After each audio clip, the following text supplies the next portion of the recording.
Welcome everybody to a July 4th special of the After Dark Show. For over si- for over 60 years, the JFK assassinations have been fraught with speculation, lies, and misdirection. I am thrilled to have the author, fellow podcaster, and producer of the Forbidden Knowledge Network, Corey Hughes, with me today. Corey has compiled some of the most intriguing evidence and testimony about the events leading up until and the hours after the shooting of JFK, showing the connections of some very powerful players in his book that are not in the mainstream narrative that we all know. Corey, thank you for coming today, and I'm really looking forward into getting a different perspective on this that a lot of us do not hear about. So it's an absolute honor to have you here. If you want to give everybody a quick few minutes on what got you interested in the JFK assassination and looking at all these different avenues. And then I have a whole bunch of questions that I want to jump into. Sure. So I was a cop for a long time, about 8.5, 9 years. And when I got out of police work, I got into podcasting and research. And then I really got into research and history. And then I've been a historian for about 10 years now. I spent 6 years on Kennedy. It's the most important event in world history. No one has ever done it justice. The current allotment of people who claim to be Kennedy researchers are the biggest bunch of just disappointments I've ever come across in my life. Really, it's the dumbest community of all time. I hate them. Like, nobody in Kennedy has two brain cells to fucking rub together to figure this thing out, which is absolutely shocking, because when you truly become familiar with who's who, the players and everything, and you really absorb all the data, it screams at you that nothing that they told you was true, not even where people were. And the fact that Lee Harvey Oswald never even stepped foot in that book depository is a fact that nobody else ever talks about. But half the witnesses in the building never met Oswald or ever saw him at the property ever. So what does that tell you? Oh, right off the hop, there's something dirty. Mm-hmm. And I guess if we want to jump right into who some of those players are, your information gave me a new understanding about a certain three-letter agency, and I don't give a shit. It's if it gets pulled off YouTube, it does. The CIA is deeply involved in this, which is a general. Most people investigating this see the CIA in it, but there's some other players involved here too. But what I wanted to get into first is what the CIA itself was doing with like the Carousel Club, and as far as blackmail and assembling the characters that they needed to portray their storyline. Sure. Well, so when you look at this thing and you look at the large scale structure of it, one thing I find shocking is that they left a lot of the planning to people who I wouldn't let babysit my dog, So one thing I found really shocking was that you assume that there was a bunch of smart masterminds who are pulling off this entire thing. And I found that's not the case. It was extremely decentralized to a degree where a lot of the setup of Oswald was done by a guy named Kerry Thornley. And when you dig into Kerry Thornley and his actions, it becomes obvious that his actions were often not under direct instruction, but he had room to operate, right? Which is weird because the guy was handled to the hilt. When you follow Kerry Thornley, let me just tell you who Kerry Thornley is. He was in the Marines with Oswald very briefly, about 3 or 4 months. They were both stationed in El Toro Air Force Base. And this is after Oswald had already gotten back from Japan and before Kerry Thornley was sent to Japan. So out of all the guys who are in the Marines back then, a very, very small percentage of them got shipped to Atsugi, Japan, which was run by the CIA. It was a CIA basically / Air Force base. It's where they run all the U-2 stuff out of. So for two guys in the same unit, Marine Air Control Squadron number 1, which was in El Toro, which at the time was they were just in training, some wrap-up training for Oswald and pre-deployment training for Kerry Thornley. But Kerry Thornley gets over to Atsugi and he starts to do an investigation into Oswald in 1959, before Oswald even leaves for the Soviet Union. And we know it's before he leaves for the Soviet Union because he gave numerous conflicting bits of data as to when he found out about Oswald's defection to the Soviet Union, right? So Kerry Thornley will eventually go on to write a book called The Idle Warrior, or The Idle Warriors. And it's basically about a bunch of, amped up military guys who have nothing to do. That's kind of what the book was about in a nutshell, but it focused kind of on Oswald and his defection to the Soviet Union and all this stuff.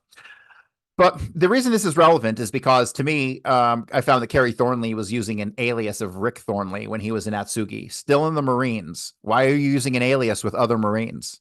Doesn't make any sense, right? So, and he said he was a photographer, right? So he goes over to Atsugi, and what does he do in Atsugi? He starts to take notes on Oswald before Oswald ever goes to the Soviet Union, because his first statement was that he found out about Oswald going to the Soviet Union on his basically his like flight or whatever back from Japan, right? He's on his way back from Japan. He's on like a bus or a train, and he that's when he finds out. That's what's on Wikipedia.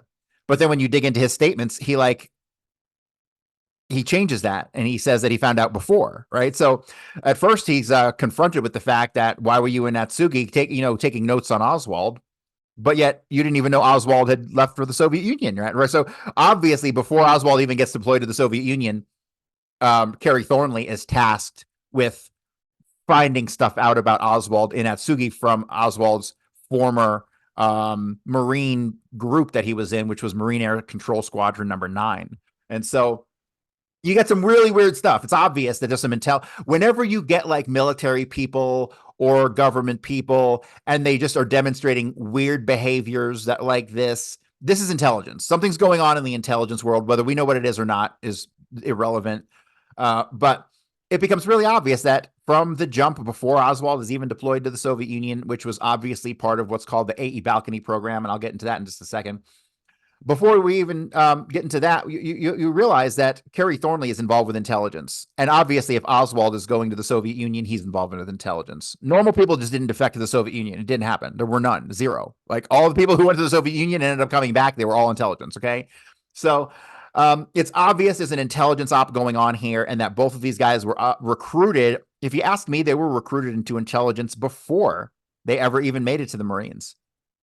Kerry Thornley signs up for the Marines when he's like 16 years old in high school.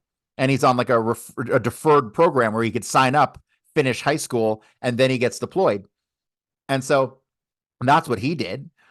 And Oswald gets in, and from the very get-go, Oswald is very rebellious against authority. He is standoffish with his superiors. And depending on who you ask, there was some confliction over whether or not Oswald ever talked about speaking Russian or knowing any of that stuff, because there are some of the people who were in the Marines with Oswald who he never spoke Russian. He never had anything to do with Russian. We'd go out drinking beer and chasing girls. But the Oswald we know never did drink beer or chase girls ever, right? Except in the Soviet Union when he comes back with a Russian spy.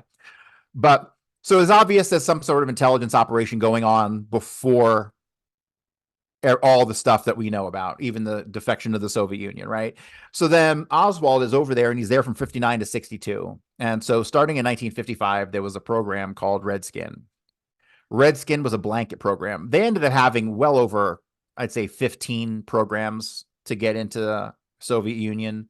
Various aspects. One was utilizing students. Redskin initially was utilizing students who could get like a student visa, right? Because I don't buy any of the stuff they say. In the modern era, it's different. But back then, our relationship with the Soviet Union was, I think, smoke and mirrors, because we were cooperating with them on so many fronts, but yet our governments hated each other and there was a threat of nuclear war. I don't buy it. I don't buy any of it. Like the whole nuclear threat of the Soviet Union was more propaganda. It was never real. It was never, the Cuban Missile Crisis was one thing, and that was kind of came to a head. But I mean, there was never a real fucking, we never had to worry about Russia nuking us. Number one, because their nukes back then probably sucked. Right, their nukes were probably terrible. Right, they probably were barely nukes, because they really were.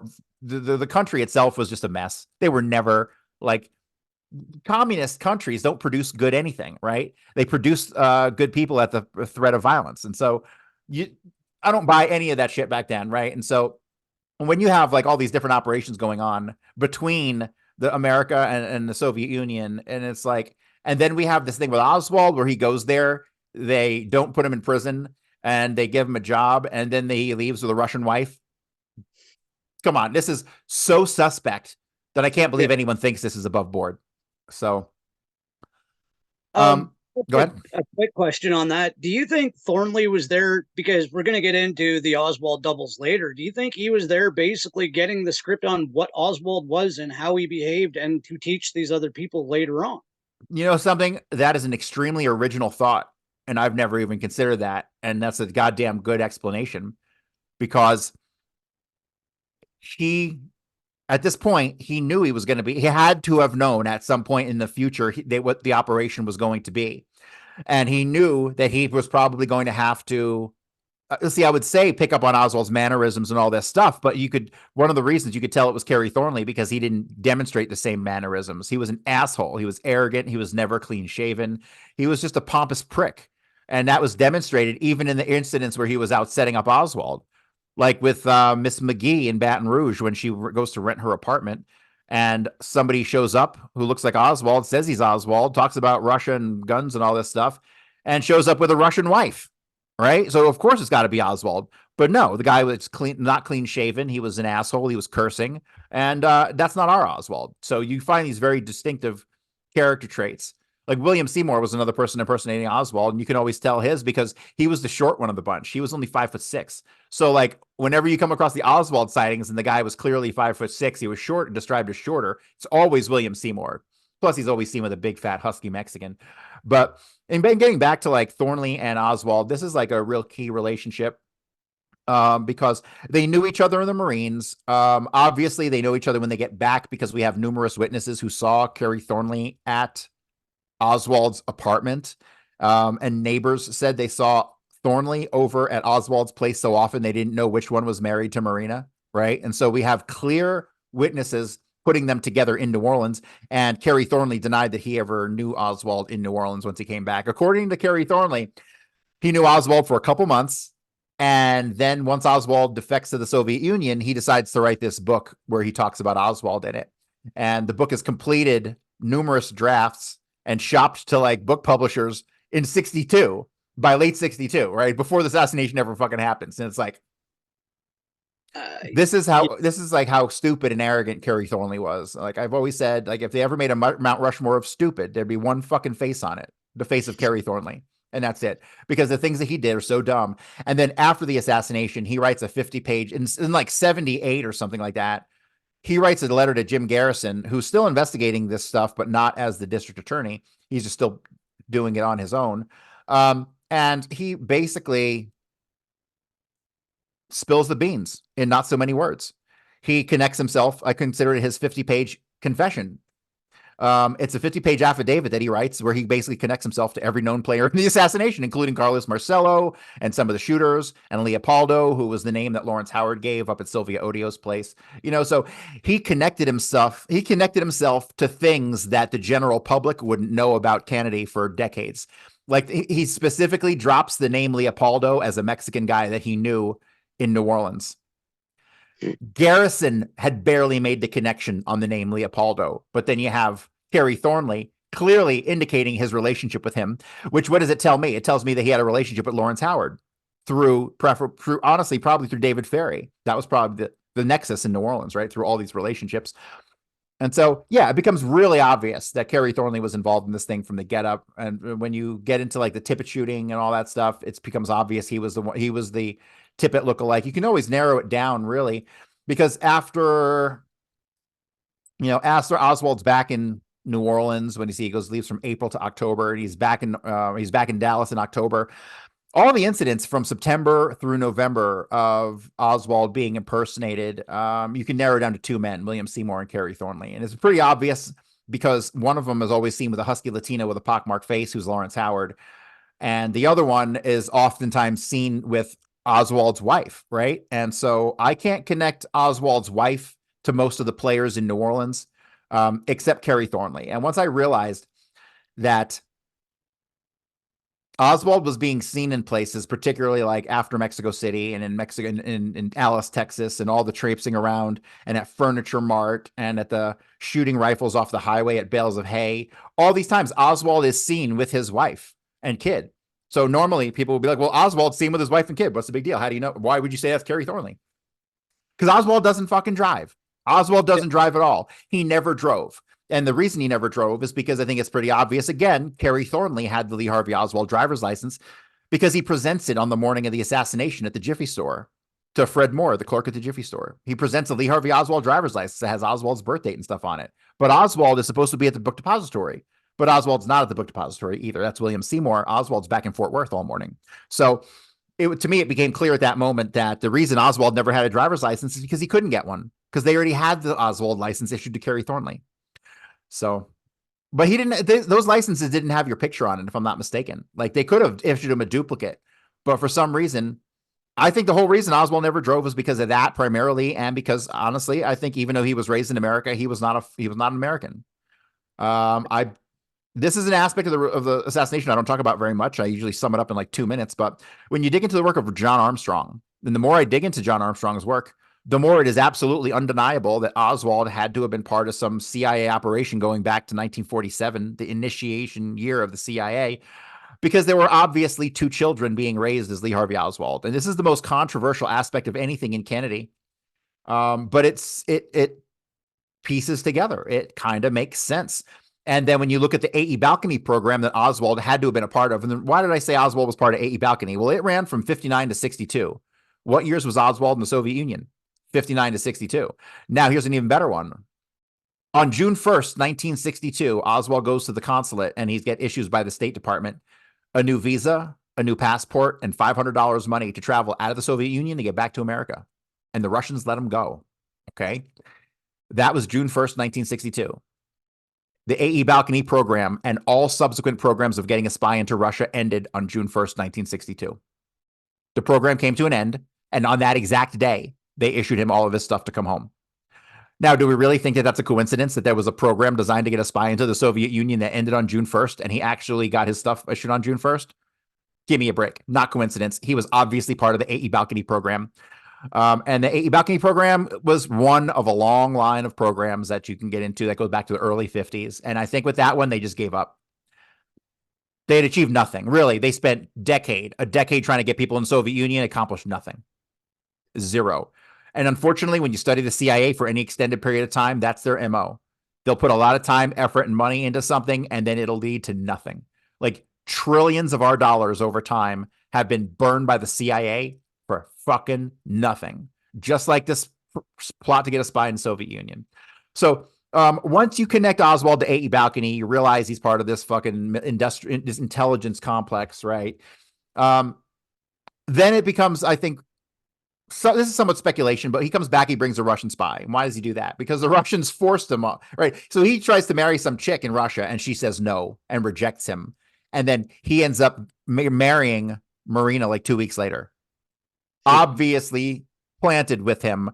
And why would they do that? Maybe just keep tabs on him in the Soviet Union. But I think once they realized that he was wanting to go back to America, they're like, sure, take the Russian spy with you, right? Now, there's all kinds of talk that Oswald was never debriefed by the CIA. He was never debriefed by customs. He just basically got on a boat, came across, got off, and went back to his normal life in America without ever being talked to. That I don't buy that. It doesn't make any sense at all. His debriefing probably happened very, very soon after his return. I mean, like, probably if you were to look at the dates of his travel, he probably got picked up like at the port. You know what I mean? They probably were waiting for him to debrief him. And so I think at the same time, the plot to set him up started, because not necessarily maybe against with killing Kennedy, because I don't think that plot started for another couple months towards the end of 62 or early 63. I think the formulation for the plot was in early 63, like I'd say January, February, but basically he comes back and they're like, fuck you, here, you're going to send us a spy. Here's a spy to bring home. And so I think they knew that immediately. They knew who her family was. I mean, they knew all this stuff before they even got back. Either that or the most incompetent people it's ever been, right? That's another one of the MOs, is that the CIA likes to come off as grossly incompetent. I read through all the Mexico City documents, which were alleged to show how Oswald went to Mexico City. And the guy never went to Mexico City. And when you read through the statements of the people who were running the place, like Win Scott and Alan B. White and Robert T. Shaw, Annie Goodpasture, Elise Scaletti, all these people, when you actually read their interviews of what they did in regards to the photograph operation and the wiretaps and all that stuff, they are the most incompetent people of all time. But we know that's not true because we know for a fact that these people who we're dealing with, history has had a lot of time to research them. These were some of the most competent people who ever worked for the CIA. And they were all working Mexico City because Mexico City Station was the most important international station at the time.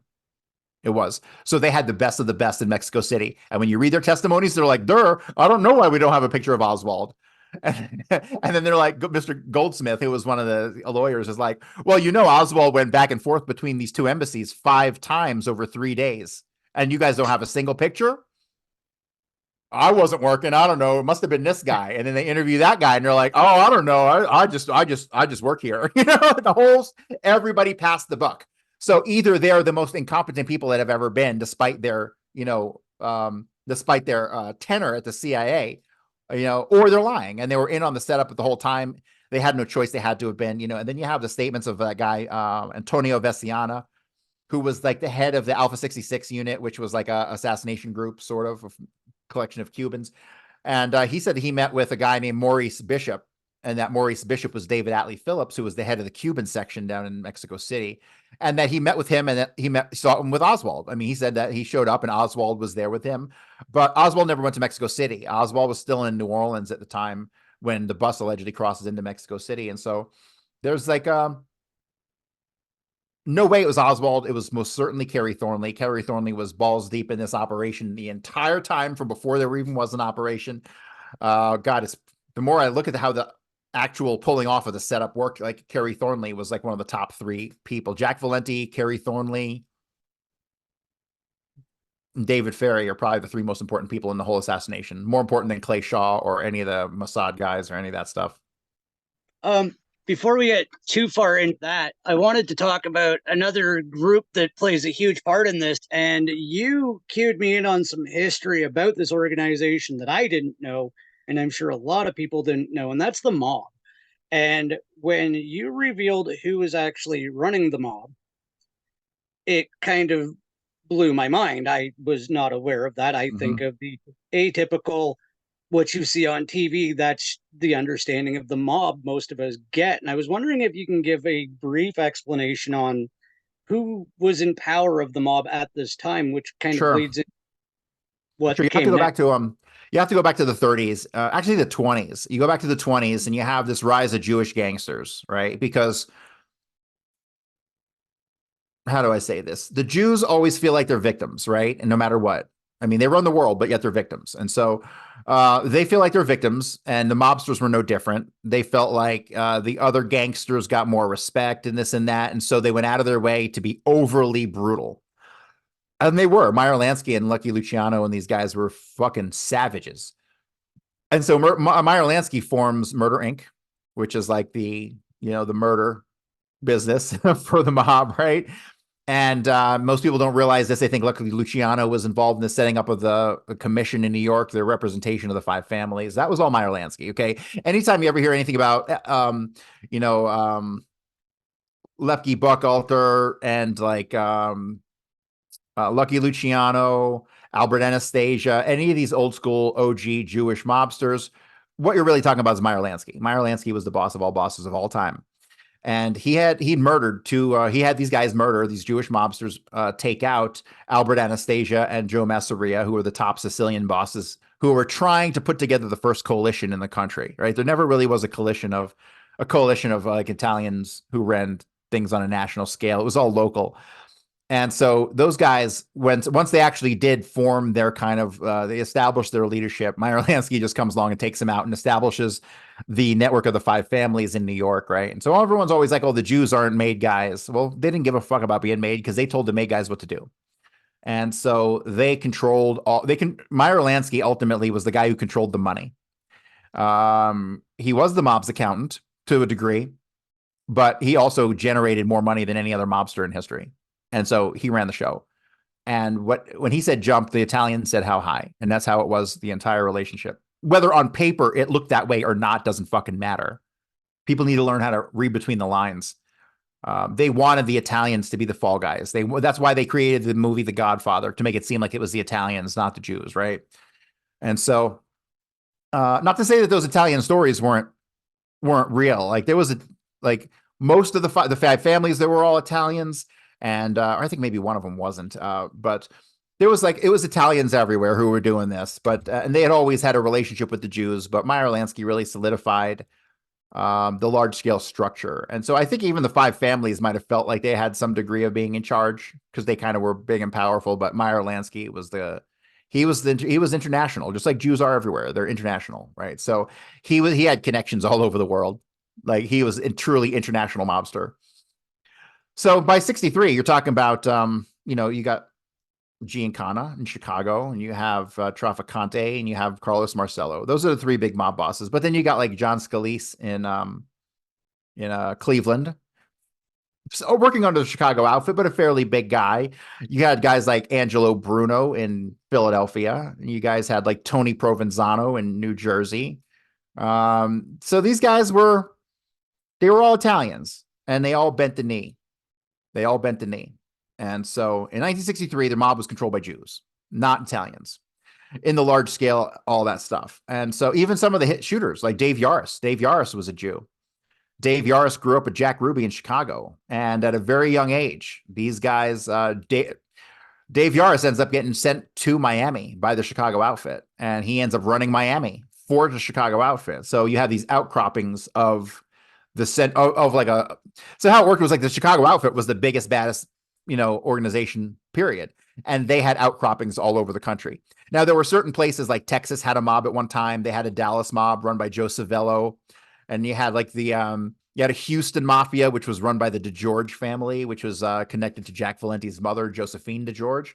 And so you have a lot of the mob fell apart after what's called the Appalachian meeting up in New York in the 50s. I forget what year was it, 53 or 56, but it was before the 60s sometime. And basically these dumb idiots, they're like, hey, we have to have a meeting, right, of all the mob bosses. And so they all have this meeting, and like Angelo Bruno in Philly, he didn't go. And he goes, he's like, you get 50 Cadillacs in New York in the city, and that's no problem. You get 50 Cadillacs in upstate New York, and now you got a problem. And so that's exactly what happened. 50 fucking Cadillacs pull in up in New York, and the local guys are already pretty much waiting for them. The FBI's involved, and they do this meeting, and they bust them, and all these guys go to fucking jail, including Joe Civello, and that was the end of any Texas mob. After that, Texas became like a protectorate. You could get dibs on parts of Texas, right? So you have your big mob families, I guess you'd call them, or in Chicago, it wasn't a family, it was the outfit. And so, but you could stake a claim to different parts of the country that were not claimed. You know what I mean? And that's what happened to Texas after the Appalachian meeting.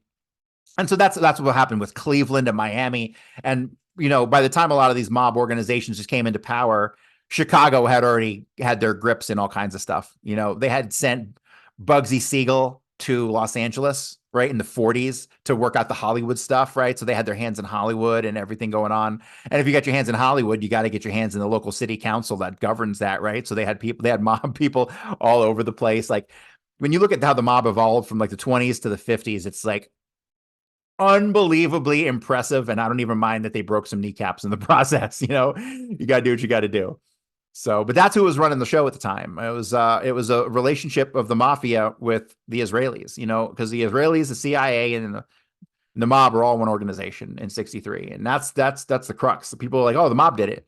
Well, no, the mob couldn't do the cover up. Well, the CIA did it. Oh, well, the CIA couldn't have actually done the hit, and then it's like, oh, well, the Israelis did it. Well, there's no evidence the Israelis did it. And that's always their thing, right? Which is, even though there's like a mountain of evidence. And I say there's a mountain of evidence because, and people don't understand this. They have a hard time grasping this. And people sometimes will criticize my work because they don't understand this. But relationships are the root of everything. Okay? They're the root of everything. And when you understand the relationships at play here, it becomes obvious what happened. But until you understand those relationships, nothing makes any sense. And people will criticize and say, oh, well, just because that guy knew this guy doesn't mean that he was involved with this. And it's like, no, that's absolutely false. If I'm a hitman and I have a best friend who's a known hitman and I've been identified, but the guy I'm with is not, you have a 90% chance the guy I'm with is my hitman best friend, right? So like these relationships are crucial. They're absolutely crucial because you're not going to go on a hit with some stranger. You're not going to Yeah. go on a hit with somebody you don't trust. You're going to go on a hit with your team, and therefore the relationships are everything. And orders don't come from loose connections; they come down from solid connections. All these, like, I don't talk conspiracy ever. I hate that word. It should be deleted from the English language. I'm a historian. I talk real history, and this is real fucking history. Okay, and so, but from a conspiratorial perspective, it really just becomes to me overwhelmingly obvious what happens in any given situation based on the people who are involved and their relationships, right? So let's say you have, I'm going to make up an example. Like, let's say the Watergate, you got 5 water guys busted in Watergate, right? Well, let's just so happen, let's say that all 5 guys just so happen to have the same lawyer before the break-in. Percy Foreman. Let's name him Percy Foreman. Okay. And then you dig into Percy Foreman, finds out he's a CIA lawyer, right? That's everything. Those are relationships at play here, and that's everything. And people ignore that stuff. Oh, it doesn't matter. He had the same lawyer. Oh, it doesn't matter that Alex Jones shared a lawyer with Charles Bronfman in the 1990s, right? That's total coincidence, right? So, bullshit. Like, these are the most important relationships. These first layer relationships behind the scenes tell you everything. And the first layer relationships behind everybody in the assassination leads right to the same fucking people. The mob, New Orleans, David Ferry, Clay Shaw, and that leads you to the fucking Israelis. So, And that's exactly why I wanted to clarify, because, and I'm going to encourage everybody to go back and watch your video on Rumble, because that kind of brings us to what you said, like, basically proved happened that day on the street before Kennedy was shot, was the ceremonial ritual that was taking place, and all of the evidence of the people in strange dress and whatnot. Can so you were you give the able to see it when you watched it? Were you able to see what I was seeing? absolutely, me and Spinja were both like, yeah, that's exactly what he's talking about. Because I showed that to some people who were like, I don't know what you're talking about. Oh, you're seeing Oh no. things. Oh, it's fuzzy. I'm like, no, it's not. It's clear. It's pretty goddamn clear. So, but Yeah. that's one of the things I talk about the least, because even when I show the pictures, I get such pushback on that aspect of it. So I just kind of brush over it. No, I'll say it for the viewers. Like, what is it called again? Purum. Like Purum. Purum. If Yeah. you look into the Purum rituals and watch Corey's information on Rumble, it absolutely lines up with the dress, with the ceremony itself. They're allowed to do whatever they want during it. Like, this fucking lines up, and that blew my mind. Because, like, it is literally a ritualistic sacrifice. Those fuckers knew what was about to happen. Mm-hmm. Every Yeah. one of them that does not fit into that picture that you have sticks out like a sore thumb, because normal people in the 50s didn't dress like 50s or 60s didn't dress like that, Yeah. right? And the weird thing is, like, you don't get statements of people who identified or even mentioned seeing them in the audience, which is weird. And none of the other films really show that. None of them show that angle. And then when I do look at some films, like I think it's, God, I forget which one it is.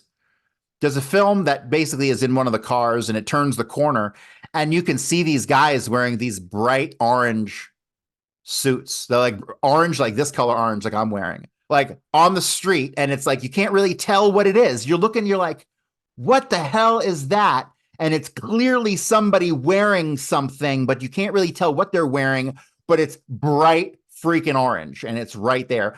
And then one of my guys who I didn't even notice, he finds a Purim outfit, one of these robe things that was bright orange.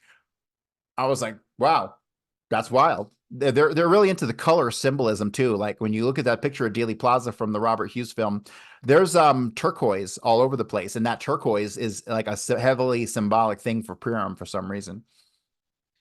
I Yeah, like the things that you lined up, and again, I'm going to say it, go watch his video, because even the kids in what originally looks like the band outfits, and it's actually the Purim outfits, is just astonishing, because why are they there?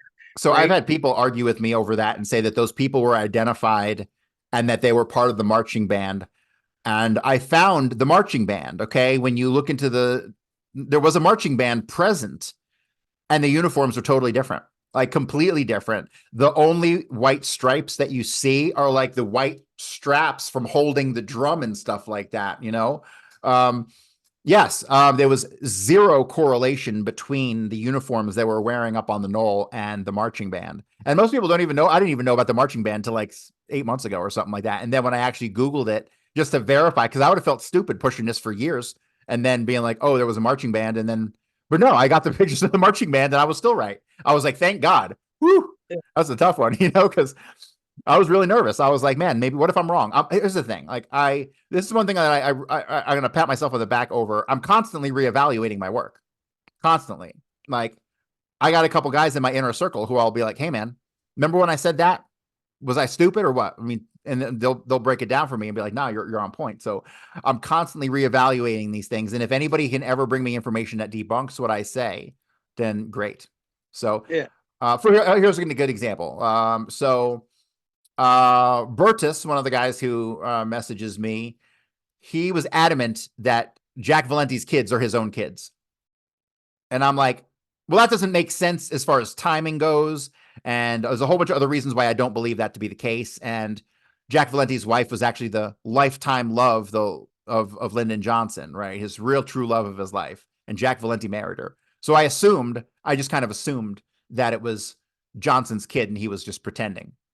Because I know that the relationship between her and Johnson was long, like 10 years long, right? So, and then all of a sudden, she out of nowhere marries this dude who I'm pretty sure is gay, who has been reported as having homosexual encounters by FBI informants with certain people. And so I'm like, oh, he's a total beard.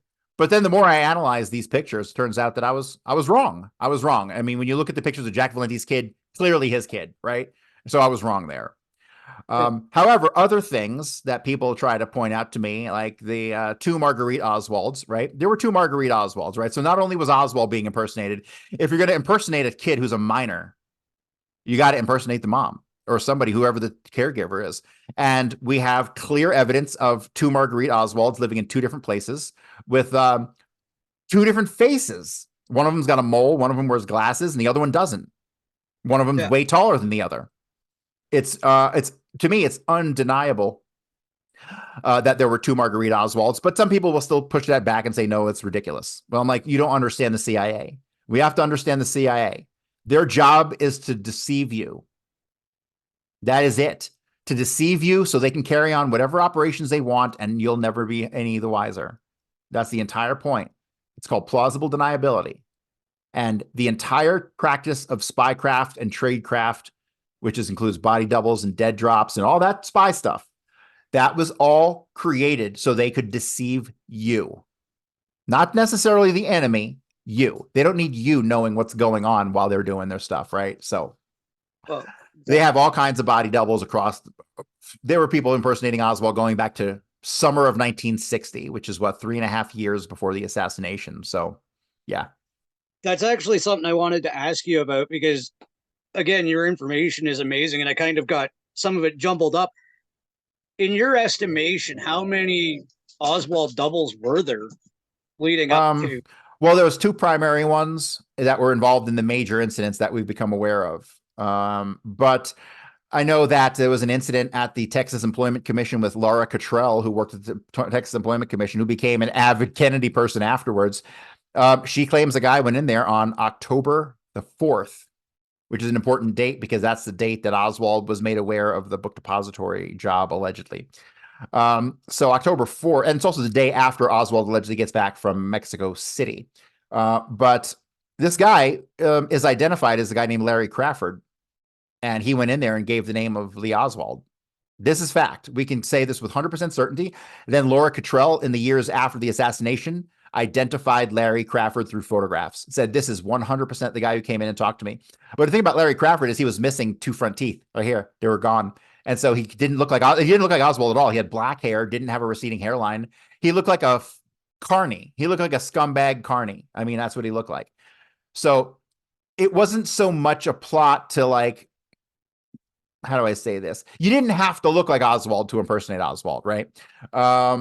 People would go in, they would sign Oswald's name in places, right? Like he would like go to a hotel and stay there, and then Lee Oswald would be the name signed on the thing, but you could prove Oswald was elsewhere, so there was a lot of that stuff. There's like a dozen guys.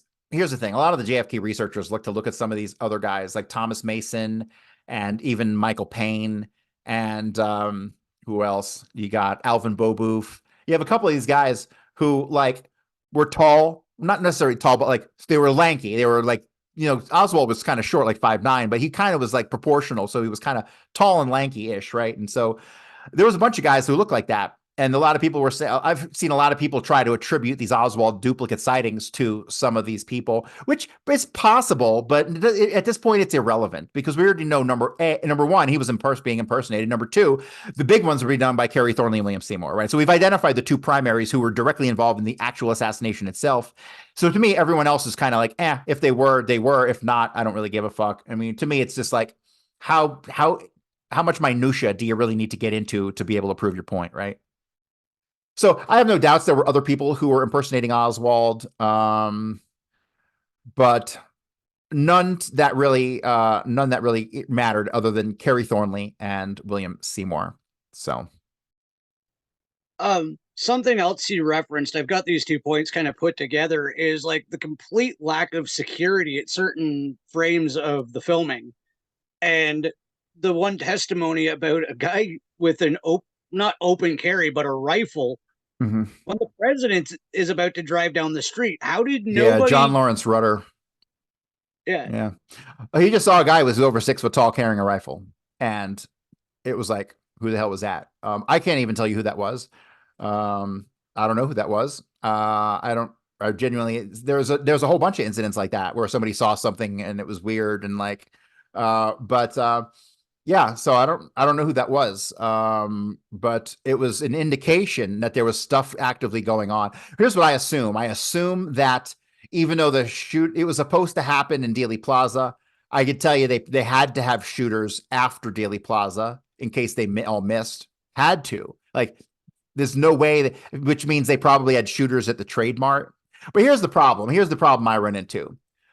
This has become a closed loop for me. Like, I've identified the shooters in Dealey Plaza and all the connections back to their origins, right? There's nobody I haven't accounted for. Meaning, let's say we discover that there's a shooter at the Trade Mart. Where? How? He's not one of David Ferry's guys, okay? Because David Ferry, all of his guys are accounted for. Everybody who I know was involved in the assassination through David Ferry, I have already accounted for in Dealey Plaza. So it's not one of them. Could it have been a mob guy who I'm unaware of? Sure, but I've read every single little bit of scuttlebutt that there is about shooters, and there's no indication. I haven't seen any evidence that would even point to anyone else missing from a roster of characters that I would be aware of, right? Like, definitely nobody outside of like Cleveland or Dave Yaris and the Chicago guys. Like, they were very limited on the mob guys that they sent because most of the crew was David Ferry's guys from New Orleans, who some were anti-Castro Cubans, some were CIA, some were the mercenaries. All of them were connected through the CIA and the Mafia via Carlos Marcello. All those guys were doing work for Marcello down there. So all of them were dispatched at the behest of Marcello with their CIA contacts and handlers kind of overseeing and kind of waiting in the wings, right? So, like, for example, you got a guy named Martin McAuliffe, never pops up in the assassination investigation, but guess what? He is the guy who connected Kerry Thornley to Guy Bannister and David Ferry, assumably, and all those guys there. So holy shit, was that by chance? Did he by chance connect these guys? No. Give me a break. There's no such thing as chance or coincidence. So Martin McAuliffe had to have been an active plotter in the assassination, even though he didn't do anything other than connect people behind the scenes, right? So then you got Kent Courtney. He's another guy. Kent Courtney was a CIA-funded propagandist. He was on the right-wing tip, like the Minutemen kind of guys. He was, that was his role. They funded a ton of propaganda activities, right-wing propaganda activities, and anti-Castro Cuban, and all the South America. There was a ton going on in Latin America that the propaganda for Latin America, they were trying to take over all Latin America. That's pretty much what they were trying to do. And so you got all these guys who pop up who are connected to our main characters. So then it becomes a tale of, well, how much input did they have, even though they were just connecting people behind the scenes? Then you have guys like Dave Chrisman, or Fred Lee Chrisman. Fred Lee Chrisman was, obviously a lifelong CIA employee, had to have been. He was in the OSS in the war. When he gets out of the war right after Roswell, he starts getting involved in like UFO sightings, right? And it was said that he was trying to convince some of the people who were involved in UFO sightings that some of the materials he found were like from a UFO, but it was like volcanic rock. I mean, the guy was a total shyster. Then when you get into Kennedy, you'll find that he's connected to a bunch of these guys behind the scenes. He's connected to like our Lawrence Howard and Lauren Hall, and he's connected to Kerry Thornley, and he's connected to what goddamn, I'm always forgetting this guy's name. Um, one of the guys who was like a courier for the CIA who was connected to this guy, and Thomas Beckham, that name. Okay, so Thomas Beckham is in Dallas for the assassination. He's photographed at the airport. He's a low-level guy. He's just a courier, really. He's a guy who the CIA and the mob would send to go drop off packages and stuff, right? So he ends up admitting that he meets with a guy named Lawrence Howard in Dallas and gives him like a package with a map and some money and a bunch of stuff. But he was connected to Fred Lee Chrisman, and Fred Lee Chrisman was connected to a bunch of guys up in Washington State. And when you figure out what they were doing in Washington State, they had set up dozens and dozens of front companies run out of one office. And then you're like, what are these guys doing? Right? These guys are doing something CIA related as a cover or a front or something. And then some other people have connected that activity to like some of the weird churches that were involved with like the Son of Sam killings. Really weird connections on the deep end. So when you get deep into Kennedy, you can't see any direct connections, but you start to realize that there are tentacles that are connected to things that are much deeper that we have no idea what was going on. The idea that we have this many Kennedy documents is shocking to begin with. But the real important stuff, there are no documents. It's all, and if there are, they're eyes only and then destroyed. Eyes only means someone would get a report in, they would look at it and read it, and they would be shredded on the spot. So, sorry, I get a little off track, but I'm kind of relieved because I don't get to talk about these kind of things very often. I like talking about this like side stuff as more than the direct stuff because it's so much more. It offers more about the whole scenario. When you're talking about connectivity, that's another thing that you did in your video presentation is showing the shallow connectivity between some high ranking people and potential shooters. And I mean by like 2 or 3 people. Like they didn't even bother to do 6 degrees of separation. Sometimes Correct. it's just steps and there's a potential shooter. Like, yeah, wild, huh? it baffles because like you're the basically what you said earlier, you're the CIA, you're supposed to try to hide this shit a little bit better, but it's like that guy knows that guy might have shot him, like right. And the fact that it's just glossed over and overlooked, because you got to think like we're 60 years out from this thing. These guys didn't have any conception of the internet. They didn't if you just said the internet to them, they'd have been like, what? And, you have a computer, and they'd have been like, what's a computer? Right. So like they didn't know nothing. Right now, I can go and I can probably pull the entire life story of hundreds of known CIA agents going all the way back to like their families and stuff. Hell, Wikipedia's got lists of some of these guys, right? You think any of them would have thought that would have been the case in 63? You think David Morales would have ever thought that he would have been a world famous spook who everybody knew was involved in the assassination, even though nobody had any evidence? Like, no, he never could have imagined that.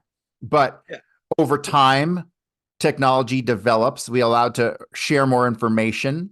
And so these guys were sloppy because they didn't think they'd get caught because they didn't have any concept of the future. And it reminds me of like the Neanderthals, right? Like the Neanderthals went extinct because they were so dumb they'd go out like they go on a multi-day trip and forget to bring water, right? Like that was what the Neanderthals would do. They were stupid.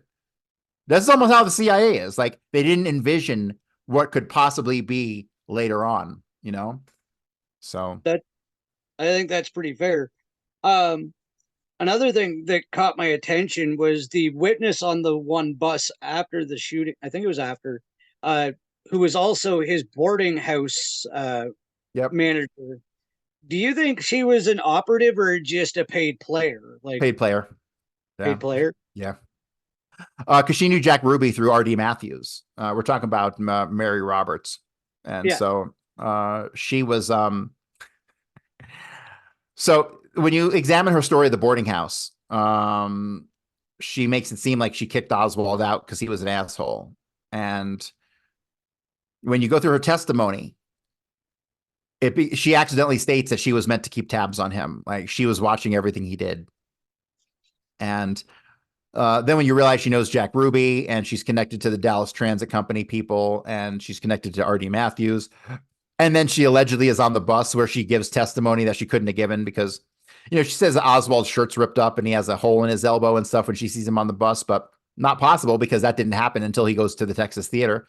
And the bus was allegedly the ride to the Texas Theater area, right? So, yeah, so her stories are completely debunked. Cecil McWaters, the bus driver, his stories are completely debunked.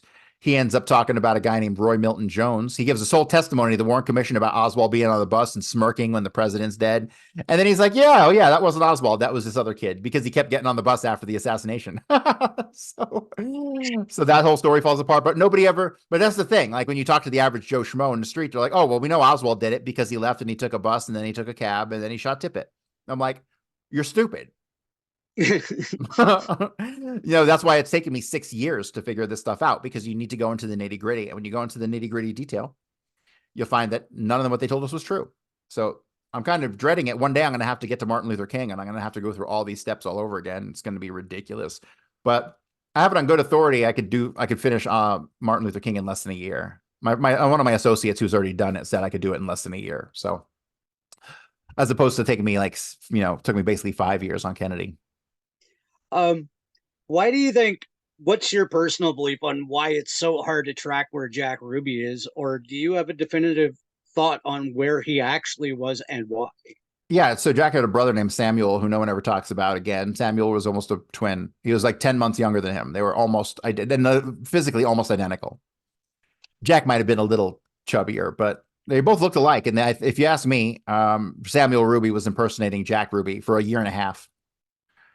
Like half the people who knew Jack said that he was the greatest, sweetest guy in the world. And the other half said that he was a hothead who would punch you in the face as soon as talk to you. Those two don't jive. A lot of things about whether Jack Ruby wore jewelry or not didn't jive. Some say he did, some say he didn't. So obviously Samuel Ruby was in play for a year and a half leading up to the assassination. So obviously some people knew Samuel Ruby as Jack for some reason. Why they were doing this, I don't know. Not part of the setup, had been some mob stuff. But yeah, Jack Ruby and Samuel Ruby are kind of interchangeable throughout the weekend of the assassination. And you had just mentioned the Texas Theater, and something again that gets glossed over, and I'm sure on purpose, is the arrest of the two Oswalds in the theater. Can you run us through what happened there really quick? Or sure.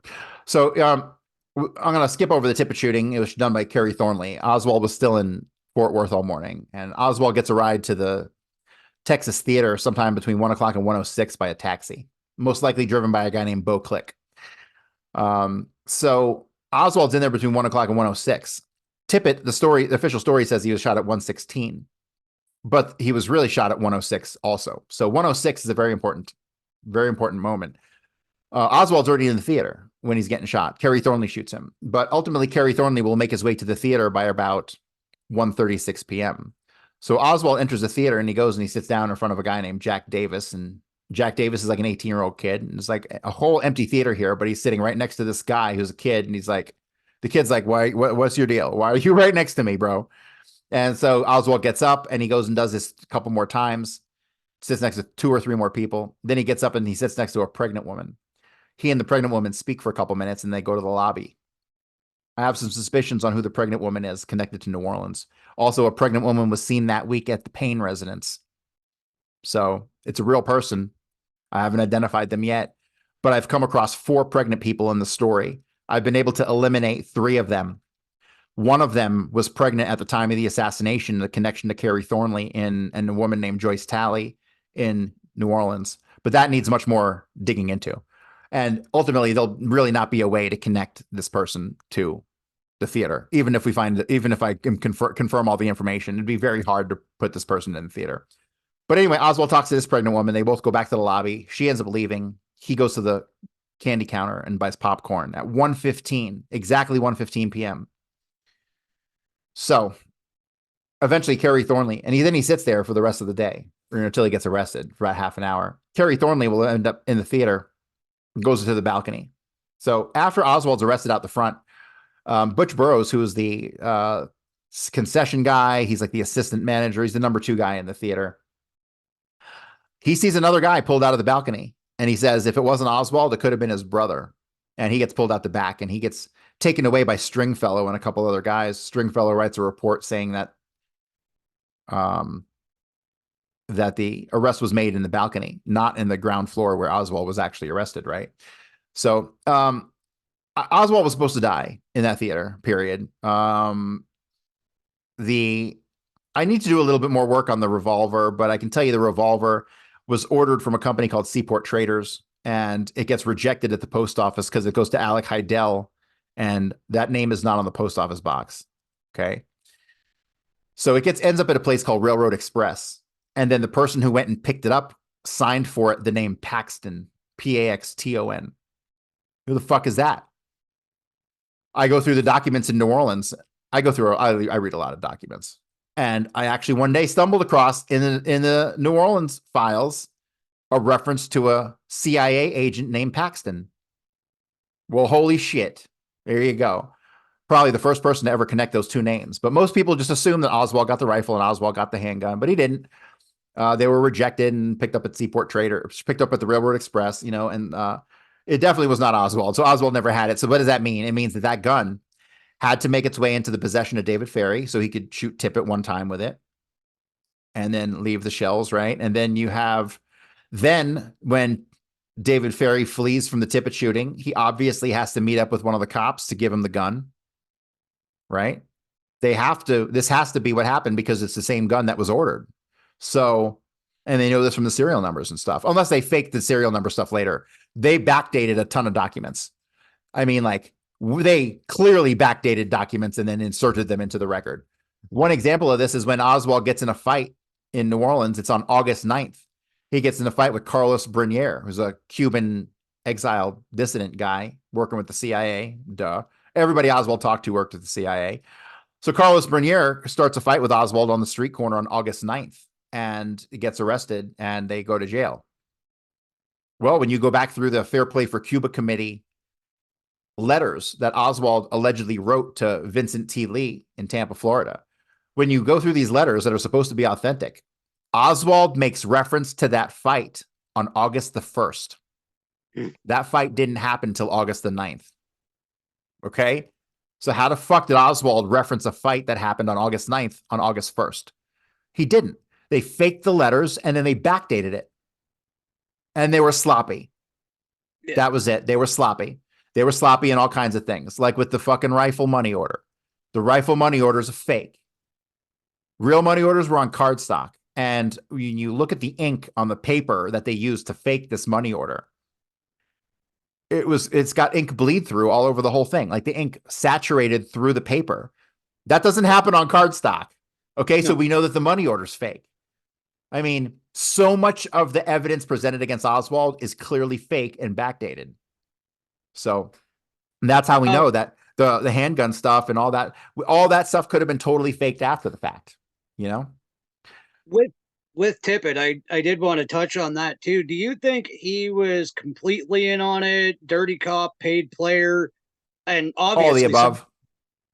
He was obviously because I agree with what you said in your video that was done just to piss off the cops to make them. There's nothing else that makes sense. And well, unless you want to get into some occult stuff, and like some of these assassinations have to have 3 deaths to represent the 3 pillars, which is some weird fucking, I'd say Freemason shit, but it's really ultimately some Jewish Kabbalah shit.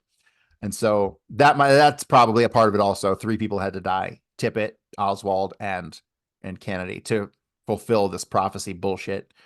But I'm sorry, what was the question again?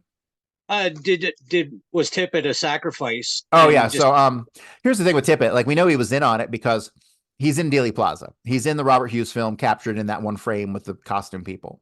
So that's not what his radio transmissions say. His last radio transmissions put him in Oak Cliff about 12:21 p.m. he's out allegedly with a shoplifter, but he's back in service within like, I think he puts himself back in at like 34, 24, 12:24. But within 5 minutes, he's standing on Houston Street. Nah. So his radio traffic had to have been fake. He had to call out fake radio traffic. And I'm an ex-cop. You don't call out fake radio traffic. You can get, dude, if I called out on the radio that I was out at this store with a shoplifter, the natural instinct for anybody else working is they're going to come to my location. Another cop is going to go, hey, I'll be en route to him. Somebody will do that. Nobody did that for Tippett.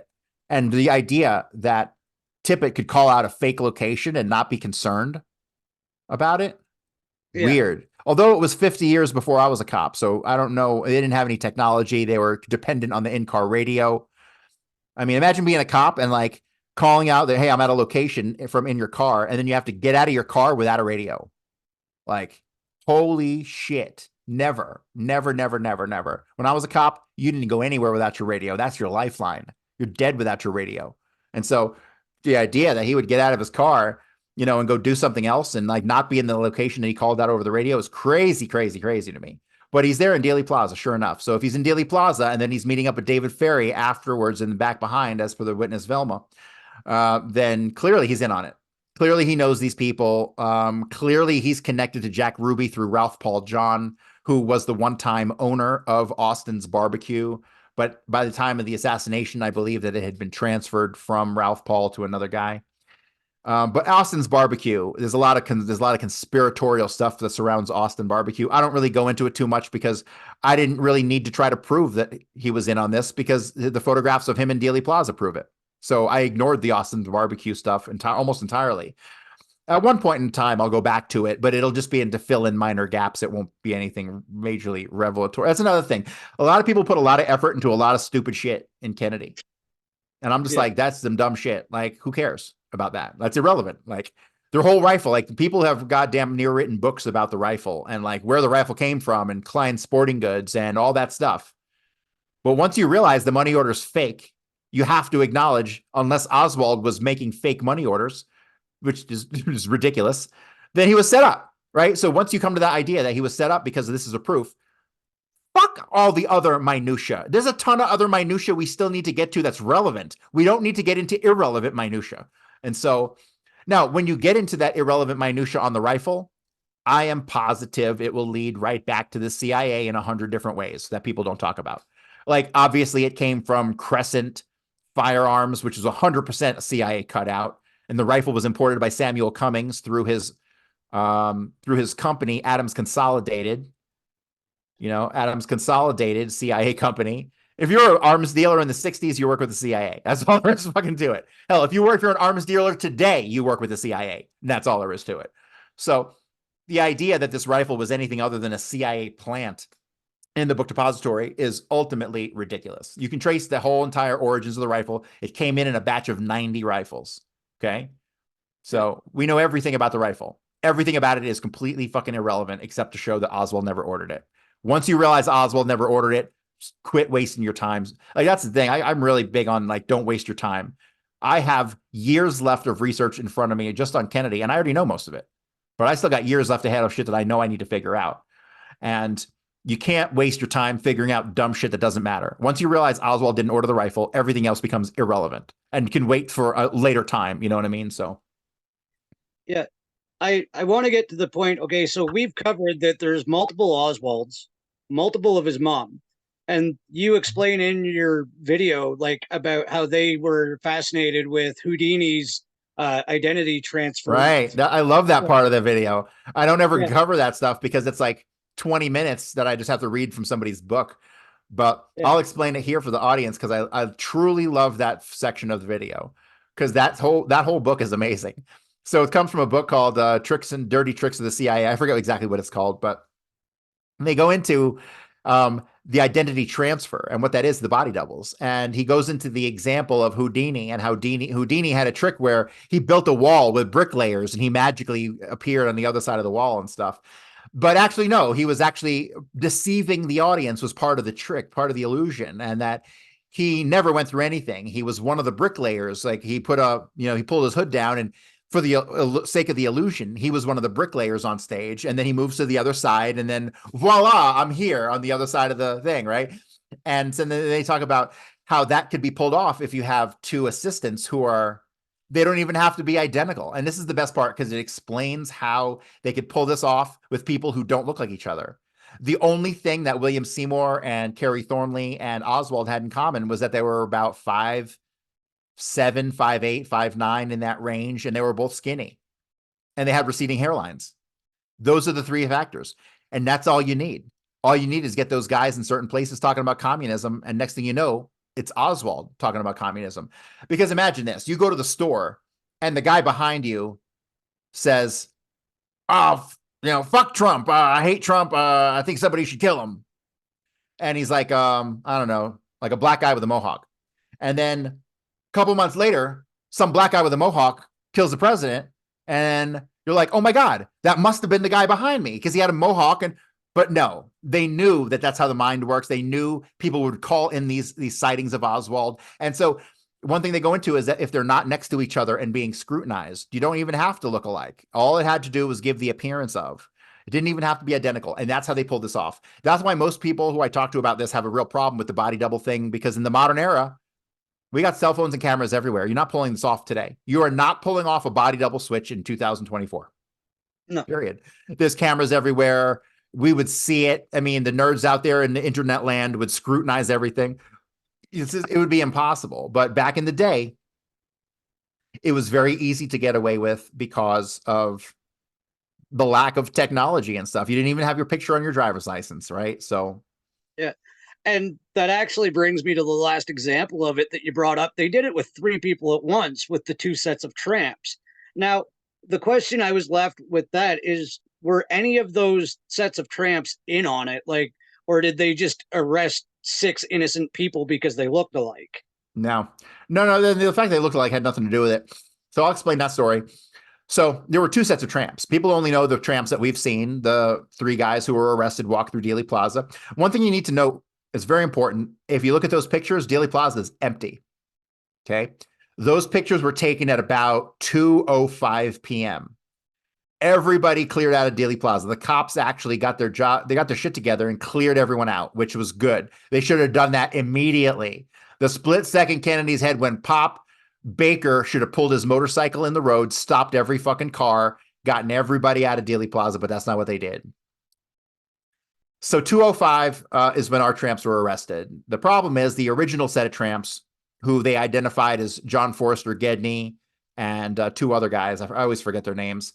Those guys were real fucking bums. Those guys were real bums. They had stayed the night before at the local homeless shelter, and they were going to hop on a train, and they were just passing through Dealey Plaza at the time. They get pulled off of their train, which is a boxcar, meaning it's got a sliding door on it. Okay. They're pulled out of their boxcar at 12:35 p.m. And there's about 50 cops there pointing guns at these guys. Lee Bowers said they were the most scared bums he'd ever seen. So these guys get arrested. They end up doing like 6 days in jail. And there's a big swapperoo that goes on at some point, because at some point we lose track of them. Like they're allegedly cut loose. As per the story of one of the guys involved, one of the William Chambers, who's with a cop who's handling their booking. He says he's told to cut him loose because they bust Oswald. So according to him, they cut him loose. However, these guys end up in custody, and they testify to people who give interviews later. Like, yeah, we got arrested and we were in there for like 5 or 6 days, and then they cut us loose. The problem is that the other set of tramps, which is I've identified as Vincent Caltagirone Jr., Danny Green, and Leo Masseri, 2 guys from the Cleveland mob and 1 guy from Houston. Basically, they're arrested after 2:00. And what happens is the first one was a preliminary shakedown of the train. They just went on the train and pulled people off, and they got those guys. This time, Lee Barrows actually calls the police because as the train starts moving again to leave Dealey Plaza. He sees these guys jumping at the 9th boxcar. They're like on top of it, and they're jumping from car to car. So Lee Bowers calls it in, and they stop the train, and they pull these guys out of, I've seen 2 references that it was a a grain car or a coal car. I guess it could have been used for both, but didn't have sliding doors. It was a bucket that was open on top. And so when they get in there, they find these guys laying down inside the thing that they're looking at from over the top. And there's only 2 or 3 cops there, and they extract them, and then they walk them through Dealey Plaza. It's all empty. And then those guys basically never make it to the Dallas Police Department. The first set of tramps make it to the Dallas Police Department, and then they're transferred to the Dallas Sheriff's Department. It's the point at which they're transferred that Chambers loses track of them, says they were cut loose, but they obviously were not. These guys never make it to DPD. These guys are walked by Billy Bass and what's the other guy's name? Marvin Wise. And there's two other cops with them.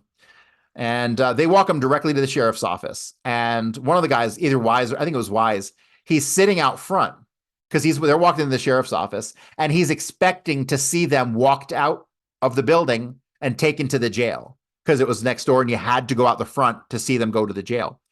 He's sitting out there for 2 hours doing paperwork and they never come out. And then he goes in and he's like, where are my guys? And they're like, what guys?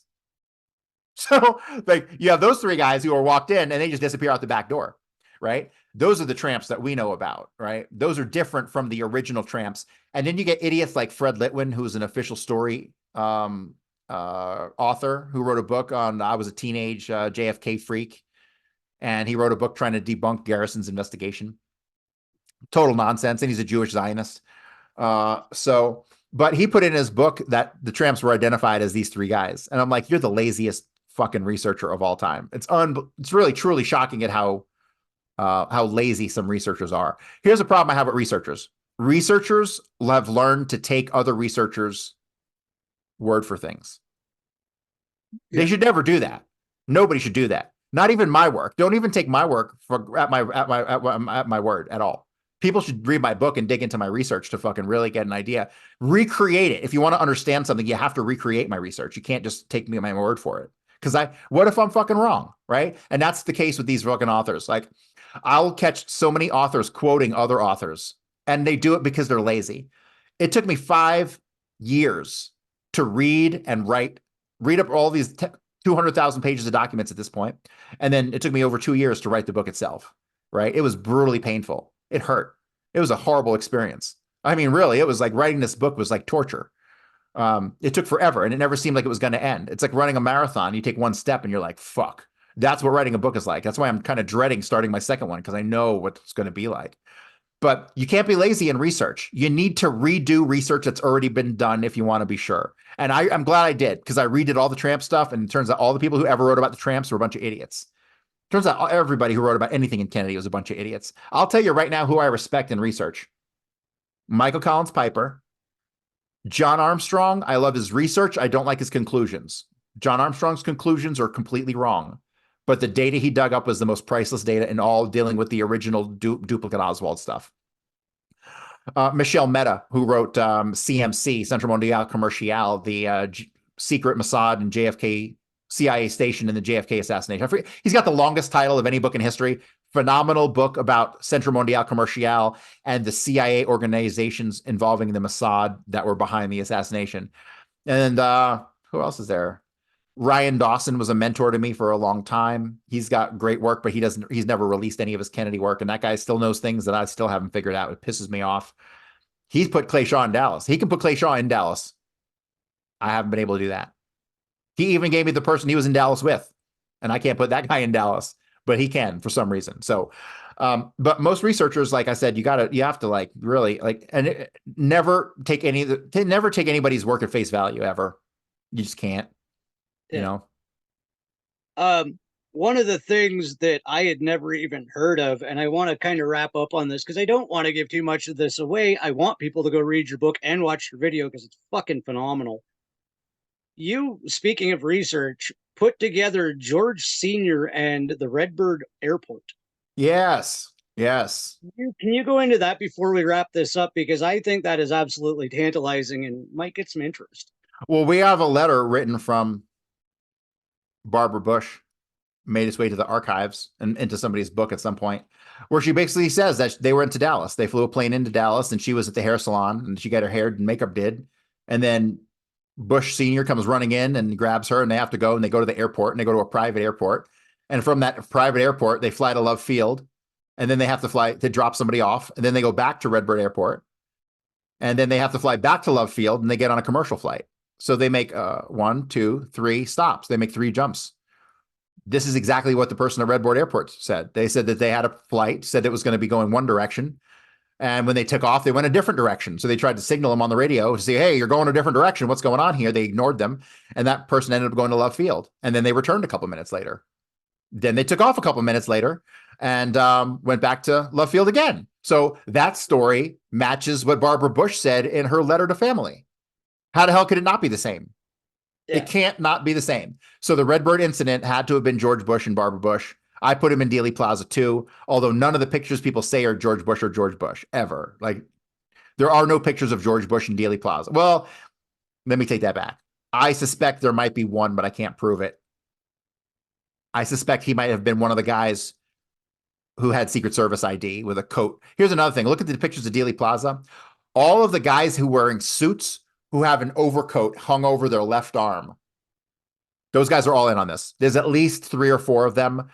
In one of the films, I forget which film, I don't know if it's a DCA or the Montesana film, but it shows the view from up on the grassy knoll by the steps. And it shows, I can't even fucking believe this, 2 guys who both have their head down like this, like obviously looking at the ground. And they walk past each other, both looking at the ground. And then a third guy, also wearing a suit, comes up the steps from the front. And you can tell he like makes a motion to one of them. I can't tell, but he like does a nod or something. And he's got the coat over the arm. So there's 3 of them ignoring each other pretty much, all with the coat over the arm. And you got one guy who's like making a signal to one of them. I'm like, this is clearly. And another thing you'll notice, guys in suits with the white kerchief. Everybody in this Dealey Plaza in a suit with a white kerchief coming out of their pocket is involved in this. Clearly, it's obvious to me. Possibly even Angelo Bruno. I think Angelo Bruno might have been there. Can't prove it, but go look at pictures of Angelo Bruno in 63 and go look at pictures of one of the photographers in 63 with the white kerchief in his, I can't say for certainty. A lot of this stuff I don't talk about on my big presentations because I can't prove, but there's a lot of things that I know that I or suspect. And so, yeah, those are some signs to look for. Guys in suits with the coat over the left arm and then guys in suits with the white kerchief. So lots of them. Lots. Before we take off, do you want to tell everybody about your channel and where to subscribe and where to get your book? And I can't thank you enough because reading it and listening to it really wasn't enough. Hearing you explain it just furthers my interest in it. And I'm a freaking Canadian, so I, Mm-hmm. Yeah. But, so I just want everybody to get the book. It's at Amazon, A Warning from History. I'll give you a link you can put if you could put the link in the notes. Yeah. But also, I just want people to listen to my daily podcast. It's supposed to be daily. I end up doing like 4 a week, It's hard to do. I do 2 daily shows. It's really hard to maintain 2 daily shows and continue my research. It's grueling. It's really fucking grueling. So, but my podcast is Corey Hughes Bloody History. I just really would prefer everyone just listen to Corey Hughes Bloody History, but I'm going to warn you in advance. It's some straight up nerd shit. Like, it is not fluff. You can't listen to an episode and figure out what happened to Kennedy. Like, I've been on Mexico City for 2.5 months. Okay. I've been on just Mexico City on my podcast for 2.5 months. And I got at least another couple weeks to go. So that's the level of in-depth research that it is. It is not for the faint of heart. You need to seriously care about what happened to Kennedy to listen to my stuff. So I hope that everyone truly does care. I mean, honestly, I get like 600-700 downloads per episode, which to me blows me away that there are 600 or 700 people who could actually tolerate what I do, because what I do is grueling. It is not for the faint of heart. So that's about it. I will include all of that in the links and in the description. And again, thank you, Corey. This has been absolutely mind-blowing. I'm probably going to have to go re-listen to it to myself again, because even the stuff that you explained at the beginning about how the corruption and the trickery works is worth the listen. On the Rumble episode. He goes into such detail as how we as the general public are slighted and tricked and played by three-letter agencies, the government, and people that are in places of position of power. So again, check his stuff out. All the links will be below. And thank you guys so much for watching. And thank you, Corey, again for being here. I will catch you next time on my Friday Live. Thanks for having me.